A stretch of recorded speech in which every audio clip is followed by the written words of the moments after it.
बहुत पिछले पुराने साल से चल रही है। मतलब ये 800-900 साल से परंपरा ध्वजा की चल रही है। महाराणा द्वारा ये व्यवस्था की गई थी क्या, जो समाज के लोग बाग नए साल की पूर्व संध्या पे सभी इकट्ठे होकर ध्वजा चढ़ा देते थे क्या। और ध्वजा चढ़ाने के लिए सबको पहले परमिशन दी जाती थी, किसी आदमी की लिमिटेशन नहीं होती थी क्या।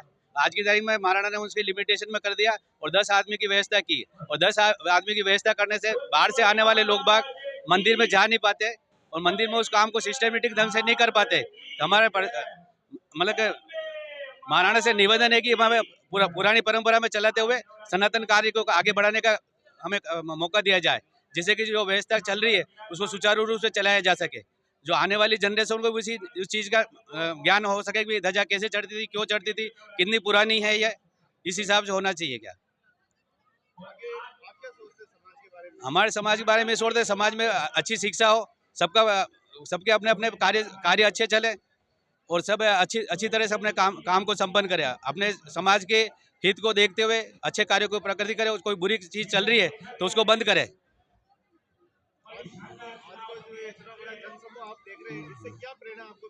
ये जन समूह सब अपनी स्वैच्छिक प्रेरणा से आता है, किसी के आदेश से नहीं आता है क्या, स्वतः से आता है क्या। यह वर्षों पुरानी परंपरा है क्या, आज की नहीं है। मतलब कम से कम 500-700 साल पुरानी परंपरा में लोग बाग आ रहे बिना कोई निमंत्रण के।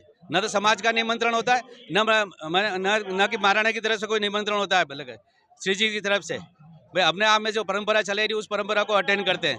और लोग बाग शाम को आते हैं, रात भर वहीं मंदिर में रहते हैं। लेकिन पिछले 2 साल से ये परंपरा को कुछ रोकने की कोशिश की जा रही है, जिसमें लिमिटेशन दी जा रही है कि आदमी आपके 10 आदमी आएंगे, कभी 25 आदमी आएंगे, कभी 50 आदमी आएंगे। ये वेरिएशन दिया जा रहा है। वेरिएशन से क्या असंतोष फैलता है। असंतोष से क्या जो रेगुलर काम होने चाहिए वो नहीं हो पा रहे।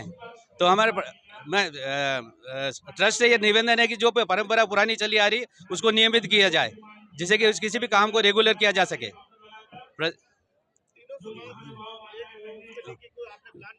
तीनों समाज एक नहीं हो, लेकिन हमें सप्ताह भर पहले मालूम चला था इस बारे में। तो हम अपने समाज में भी इसका चर्चा करेंगे और पॉजिटिव चलने की कोशिश करेंगे।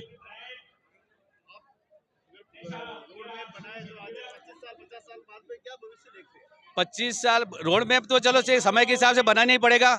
नहीं बनाएंगे तो मजबूरी में करना पड़ेगा। तो रोड मैप तो बनाना ही पड़ेगा किसी काम को करने के लिए। आज नहीं तो कल करना पड़ेगा आपको क्या। तो रोड मैप तो बनाना ही चाहिए।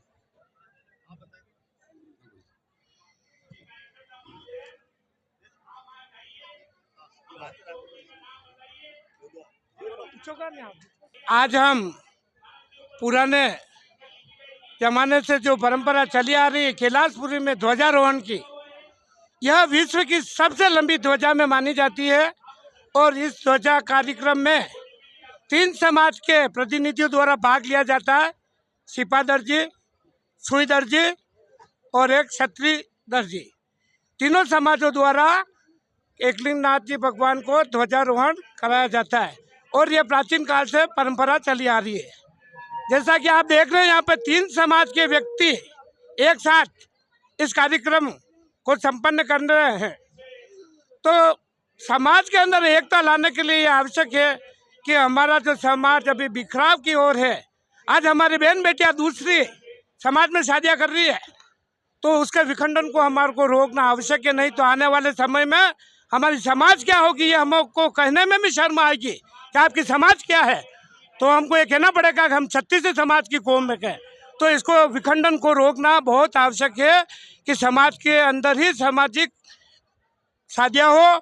और सबसे पहला 7 खेड़ों 8 खेड़ों की जो अभी बैठक हुई थी उसमें बहुत अच्छी बात है, पर आगे की फल देखते हुए समाज के अंदर सामूहिक विवाह का आयोजन होना चाहिए, ताकि सभी व्यक्तियों को समाज हित में काम करने का अवसर मिले।